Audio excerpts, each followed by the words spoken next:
I am continuing my reading. What I'm doing in this series is to read through the entire standard works of the Church of Jesus Christ of Latter-day Saints.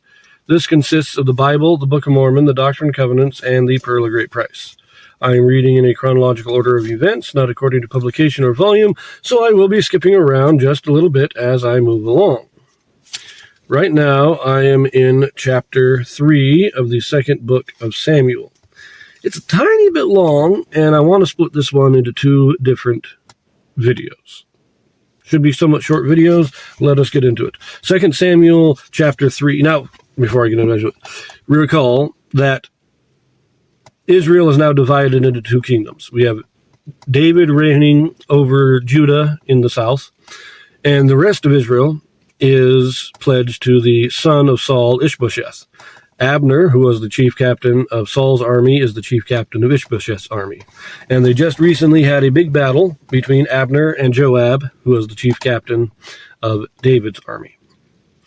And Abner's army was defeated by Joab and David's army. So here we go. This is chapter 3.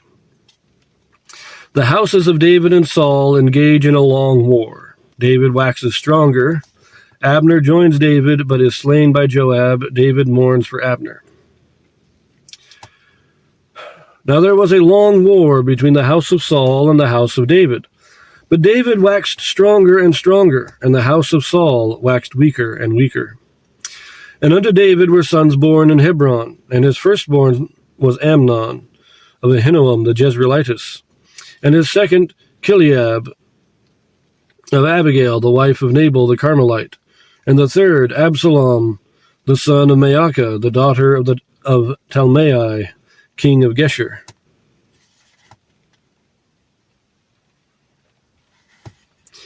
And the fourth Adonijah, the son of Haggith, and the fifth Shephatiah, the son of Abital, and the sixth Ithream by Eglah, David's wife. These were born to David in Hebron. Now, you'll note David has 6 wives here. He has 6 sons, each one of them has a different mother.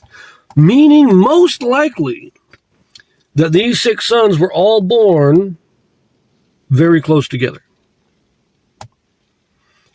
It's unlikely that one was born each year. It was more likely they were all born in the same year,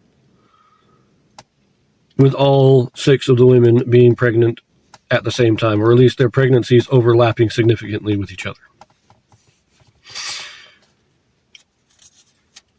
Verse 6. And it came to pass, while there was war between the house of Saul and the house of David, that Abner made himself strong in the house of Saul. And Saul had a concubine, whose name was Rizpah, the daughter of Aiah. And Ishbosheth said to Abner, Wherefore hast thou gone in unto my father's concubine? Then was Abner very wroth for the words of Ishbosheth, and said, Am I a dog's head which against Judah do shew kindness this day unto the house of Saul thy father, to his brethren and to his friends, and have not delivered thee into the hand of David, that thou chargest me today with a fault concerning this woman?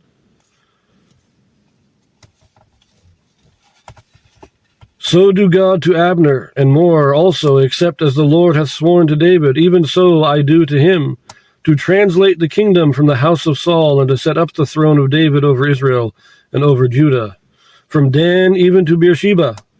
And he could not answer Abner a word again, because he feared him.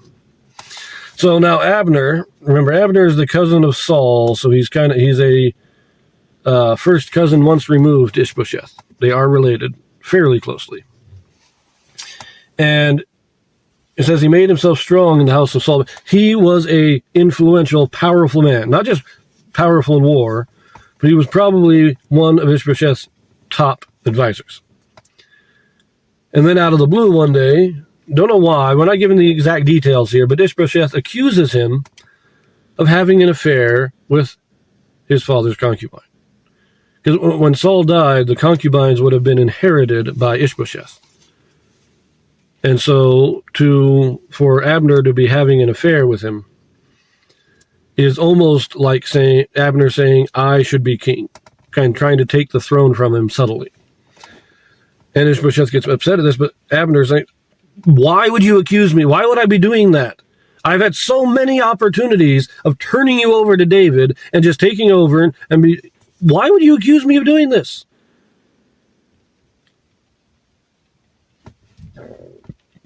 And he says, fine.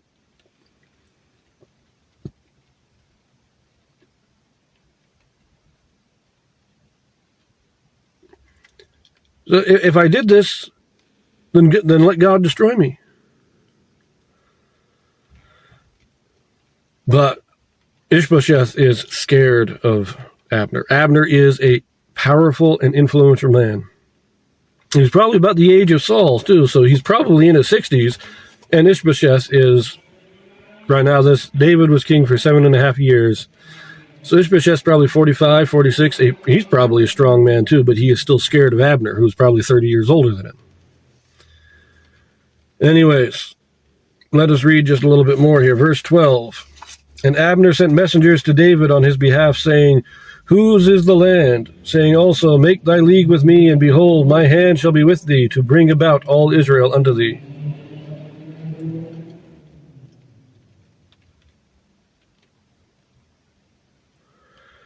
And he said, Well, I will make a league with thee, but one thing I require of thee, that is, thou shalt not see my face, except thou first bring Michal, Saul's daughter, when thou comest to see my face.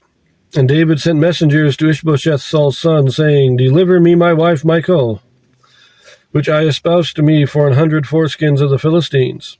And Ishbosheth sent and took her from her husband, even from Phaltiel, the son of Laish. And her husband went with her along, weeping behind her, to Bahurim. Then said Abner unto him, Go, return. And he returned.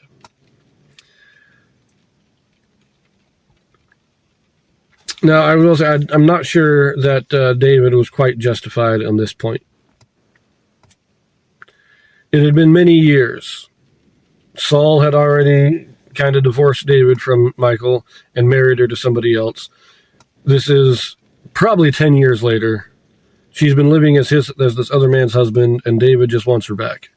I understand why he wants her back, but I'm not positive it was the best thing for him to do. After 10 years, it's kind of, maybe she should have just stayed where she was. But anyways. Verse 17. And Abner had communication with the elders of Israel, saying, Ye sought for David in times past to be king over you. Now then do it. For the Lord hath spoken of David, saying, By the hand of my servant David, I will save my people Israel out of the hand of the Philistines, and out of the hand of all their enemies. And Abner also spake in the ears of Benjamin. And Abner went also to speak in the ears of David in Hebron, all that seemed good to Israel, and that seemed good to the whole house of Benjamin. So Abner came to David to Hebron, and 20 men with him. And David made Abner and the men that were with him a feast. And Abner said unto David, I will arise and go, and will gather all Israel unto my lord the king, that they may make a league with thee, and that thou mayest reign over all that thine heart desireth. And David sent Abner away, and he went in peace. So here we see that Abner was not lying or exaggerating when he said he had the power at any time to turn the kingdom over to David. But he was loyal to Ishbosheth, largely for the sake of Saul, I think. I think he was loyal to Saul, and he wanted Saul's family to continue. Wanted Saul's line, Saul's reign, his dynasty, that's the word. He wanted his dynasty to continue. But with this false accusation, he decided, no, God already made David king, so let's just finish it. And we see his influence in this. He goes to the Israelites and says, look, 10 years, like 10 years ago, you wanted to make David king. Let's go make him king. And they said, okay. And he goes to Benjamin, the tribe of Saul, that should have been most loyal to Ishbosheth. And they all agree too.